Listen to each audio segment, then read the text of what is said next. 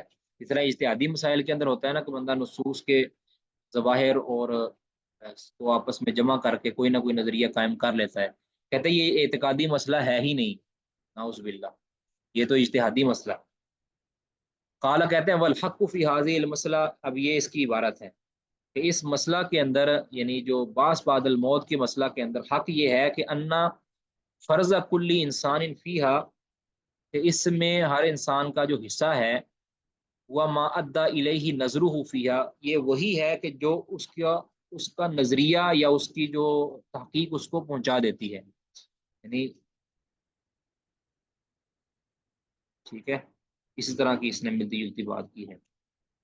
بس اوقات اس طرح ہوتا ہے نا کہ اب یہ باتیں مختصر ہے نا، تو کئی بار اس کا بین وہان جو موقع مال کے مطابق جو اس کا ترجمہ ہے وہ نہیں ہو پاتا، کیونکہ پیچھے کیا بات چل رہی ہوتی ہے وہ ہمیں اس کا علم نہیں ہوتا. تو لیکن خلاصہ یہی ہے کہ جو آپ کے سامنے بیان کر دیا کہ یہ جو باس بعد الموت کے اندر ہمارا جو نظریہ ہے نا کہ ہمارا جسم کو، روح کو اللہ تعالیٰ زندہ کرے گا، تو یہ کہتے ہیں صرف روحانی. اب اس کے اندر اس نظریے کے اندر اور جو کفار مکہ اس کے نظریے کے اندر بس معمولی سے ہی فرق ہے.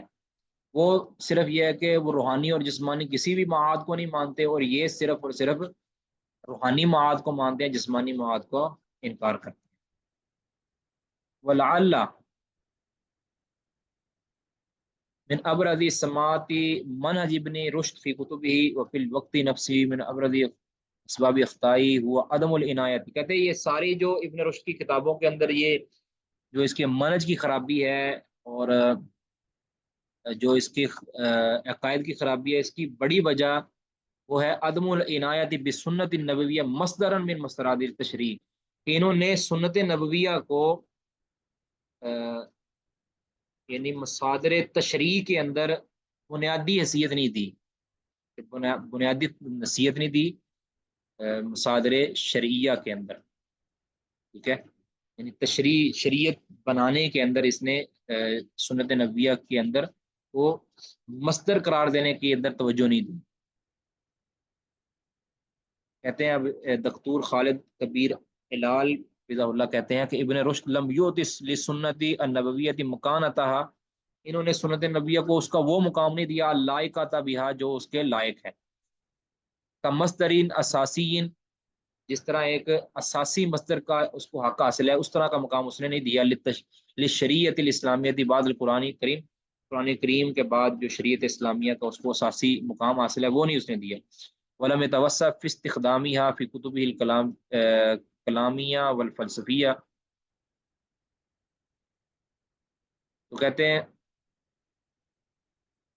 اس کو کہہ لیں کہ وقت ہی نہیں ملا استخدامیہ فی کتبہ کلامیہ والفلسفیہ، اہل کلام اور فلسفیوں کی کتابوں کے اندر اتنا کام کیا کہ اس کو موقع ہی نہیں ملا حدیث کو پڑھنے کا، حدیث کو سننے کا، حدیث کو جاننے کا. ففاتت ہو احادیث کثیرہ ذات و علاقۃ مباشرۃ بکثیر من المواد الفکریہ التي تترک الیہا، کہ ایسی بہت سی حدیثیں ان سے رہ گئی ہیں کہ جس کا تعلق فکری نظریات سے تھا، یعنی اعتقادی مباحث سے تھا. اس نے صرف وہی حدیثیں پڑھی ہیں کہ جو اجتہاد کے ساتھ تعلق رکھتی تھی، فقہ کے ساتھ تعلق رکھتی تھی. جو اعتقادی نصوص تھی اس کو پڑھنے کا وقت ہی نہیں ملا. اس نے سارا وقت اپنا زندگی جو ہے وہ ضائع کر دی کلامیہ کے خدمت، کلامیہ کی اہل کلام کی کتابوں کی خدمت کے اندر اور فلاسفہ کی کتابوں کی خدمت کے اندر.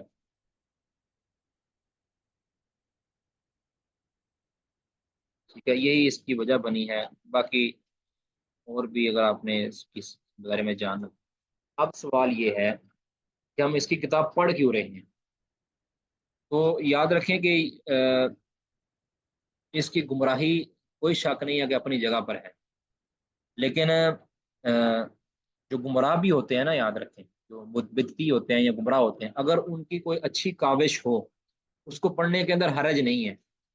اب جو اس نے یہ کاوش کی ہے جو بدایت المجتہد کی والی، یہ تو کہہ لیں کہ بہت ہی اچھی ہے.